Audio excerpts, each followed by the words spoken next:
DJ Caillou on the track.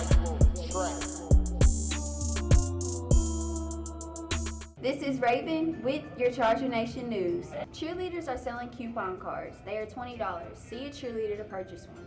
Attention seniors, if you are an Eagle Scout, please see Mr. Gardner ASAP. Class rings will be delivered in a special class ring ceremony on Wednesday, May 13th at 6:30.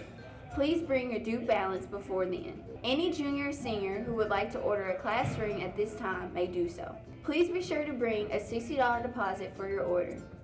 If you need to see your balance, please see Mrs. Martin in the counselor's office. Baseball tryouts will be on Monday, May 18th and Tuesday, May 19th after school. You must have proof of insurance and an up-to-date physical to try out. Cross-country tryouts will also be on May 18th and May 19th. Please see Coach Clark in room B111 to pick up a packet to try out. All forms must be turned in to try out. There will be an athletic awards night on Thursday, May 14th at 6 p.m. in the gym for all athletes of the 2014 through 2015 school year. If you are a part of a sports team here at SHS this school year, you are invited to attend this first-time event. Your coaches will have more information for you. Softball tryouts are May 19th and May 20th at 4:30 p.m. at the softball field. You must have a physical and a glove to try out. Sign-ups are in the office. If you are interested in joining CNTV, pick up an application from Ms. Baker. The deadline is May 15th. This has been Raven with your Charger Nation News. And seniors, don't forget, Monday, senior jersey. Tuesday, tie-dye. Wednesday, nerd day. Thursday, Patriotic Day. Friday, Futuristic Friday. That's your senior week. Hey guys, Tony here, back with another episode of Tony's 4 Fascinating Friday Facts to fry your mind. After losing a few nights of sleep after learning about that 7-year-old girl's death last week, I began to wonder a bit more about death and wondered if it was possible to find humor in it.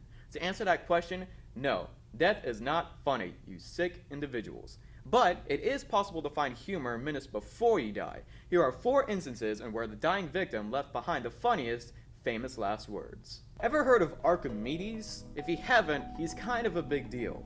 Regarded as a superhuman by Galileo himself, Archimedes was an ancient Greek jack of all trades. Mostly known for his math and scientific work, he was also known as an inventor and an engineer.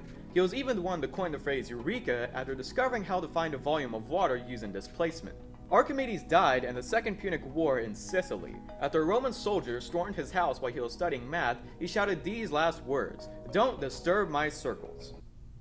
I mean, what can I say? The man wanted his circle privacy. Since you guys are probably more interested about more recent people, here is a more recent death. Del Close was an American actor and comedian, mostly known for his improvisational skills as well as coaching some of the best actors and comedians in the late 1900s. Knowing this, as well as the legacy he left behind, he said these last words before dying of emphysema in 1999. "Thank God, I'm tired of being the funniest person in the room." Can't argue with that. For our next story, we have the death of a man who actually deserved it. James French was an American criminal, known to have murdered a car worker that picked him up as a hitchhiker in 1958. After being placed in prison and being too afraid to commit suicide, French murdered one of his cellmates, which led to the state of Oklahoma to perform the last execution before passing the Oklahoma death penalty laws. While sitting in the electric chair about to be executed, he said, "How's this for a headline? French fries." Get it? James French, electric chair, fried. And man, that was made in seconds. You know you had to think about that like 2 days before it happened. For our last story, we have another famous old guy. Hey, I said it was famous last words, not famous last words in 2000. Karl Marx was a famous German philosophist, known mostly for his own system known as Marxism, which expresses the idea that human society will progress if it has a high rich class and a low working class. This system will be known as socialism, which is a lower form of communism, which is bad to the United States, but is still a pretty big idea seeing as how there are countries that are still communist, such as China and Vietnam. After being severely ill for 15 months, Marx died of bronchitis, but not before yelling his last words to his housekeeper who asked for his last words. He yelled, "Go away, last words are for fools who haven't said enough." I think that's enough words in general for today's episode of Tony's 4 Fascinating Friday Facts to fry your mind. I'll see you next week, and in the meantime, I'm going to be writing as many jokes as possible to stuff into my will. Hey, it's always best to plan early, right? See you next week.